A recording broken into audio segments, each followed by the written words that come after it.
En el área de castellano nos corresponde afianzar el tema de la descripción como una forma también de comunicar e incluso de escribir.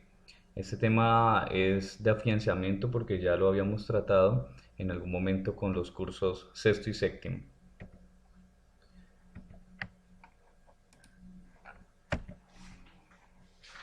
Cuando hablamos de descripción, estamos hablando de un tipo de texto o de una comunicación oral o escrita que tiene como cometido que aquel que escribe o que comunica, que habla, lo que hace es detallar de una forma ordenada, específica, cómo son las personas, los animales, los lugares, los objetos, los sentimientos, una situación o una circunstancia. Eso es precisamente describir, ¿no? Ir sacando un listado de detalles diciendo cómo es algo, cómo está estructurado, cuál es su naturaleza. Describir prácticamente, si lo hablamos en forma literaria o artística, es pintar con las palabras. Es decir, escoger las palabras y construir con ellas una situación que tengo al frente mío, una persona, un objeto, sin perder incluso detalles. Por eso existen muchos tipos de descripciones y precisamente existen descripciones a partir del lenguaje que se utilice y de la intención que se tenga para hacer dicha descripción. Entonces la descripción puede ser científica, si es sobre algún aspecto científico, algún tema científico, si es expositiva de algún concepto particularmente de ciencia. Puede ser literaria cuando se describe una obra artística, una obra escrita, o puede ser coloquial o más común cuando se trata de situaciones de la vida cotidiana, como de la descripción de un objeto, de una persona o de un paisaje, por ejemplo. Empecemos por la descripción de objetos. Cuando hablamos de la descripción de un objeto, tenemos que saber que tenemos que guiarnos por un modelo, por unos pasos, una estrategia que nos ayude precisamente a hacer mejor nuestra observación. Veamos algunos momentos propios para hacer la descripción de un objeto. Lo primero que debemos hacer es identificar los atributos del objeto, es decir, cuáles son sus adjetivos, cuáles son sus cualidades, ¿no? O sus accidentes, como se podría decir de otra manera. Entonces hablamos, por ejemplo, del color, de la forma, del tamaño, de la textura, ¿m? De un objeto en particular. Ahora bien, en un segundo momento vamos a ser aún más específicos. Vamos a determinar las cualidades de los atributos, es decir, de esos atributos, de esas cualidades que ya sacamos en el primer paso, también podemos sacar unas nuevas cualidades como también referentes al color, a la forma, al tamaño, a la textura y al material, ¿no? De lo que está hecho, en qué forma está construido, en qué tamaño y en qué color. Ya en un tercer momento vamos a reconocer, yendo más específicamente, a qué otras características particulares tiene el objeto. Y por ejemplo, aquí nos podríamos referir al para qué sirve o para qué fue hecho o cuál es su funcionalidad. Entonces, prácticamente, cuando describimos un objeto, lo importante es ir de los atributos más globales a los más pequeños, más particulares o cada vez más específicos atributos, teniendo en cuenta siempre características generales como color, forma, tamaño, textura, material, funcionalidad, utilidad. Esto en cuanto a la descripción de objetos. Descripción de lugares.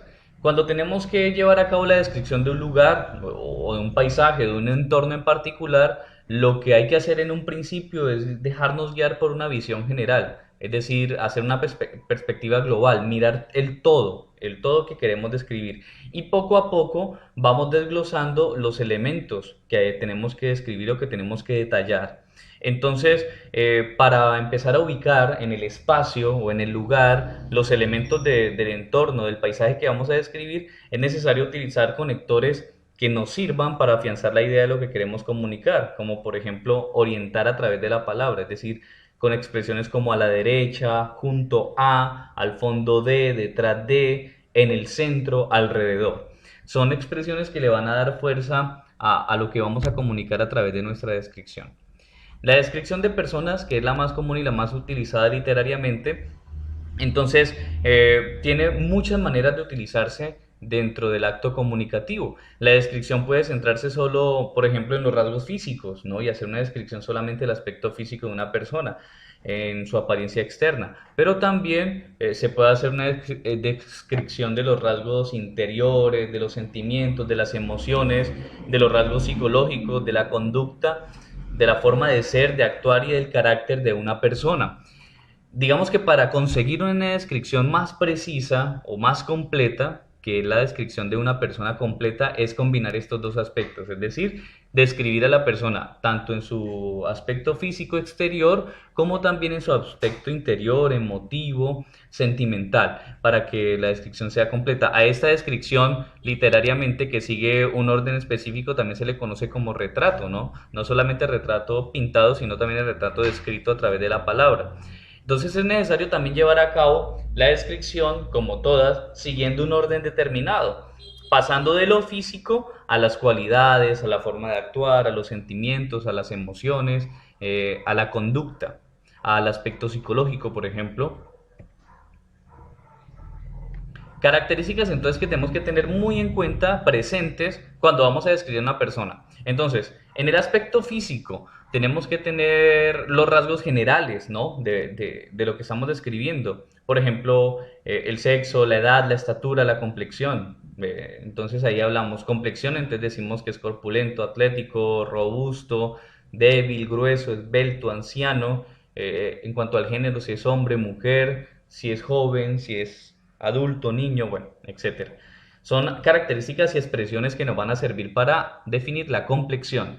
Cuando nos detenemos, por ejemplo, en el aspecto físico de la cara, entonces hay muchas variables que nos ayudan a ser más precisos, si la cara es redonda, ovalada, estrecha, alargada, pálida, sonrosada, si tiene una tez morena, clara, oscura, bronceada, expresiva, alegre, agradable, etcétera. Los ojos también, nos detenemos en la forma, si son rasgados, redondos, grandes, el color, ¿no? Azules, verdes, negros, el tamaño también es importante y la expresión que comunica también, si son brillantes, opacos, inquietos, la nariz, ¿no? También describirla externamente y la boca.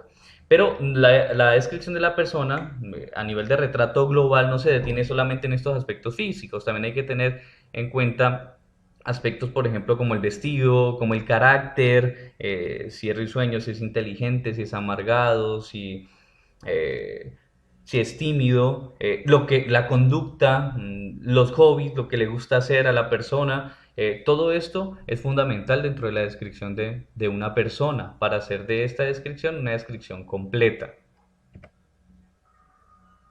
El cabello es importante en el aspecto físico, pues determinar si su cabello es largo, corto, lacio, crespo, liso, ¿no?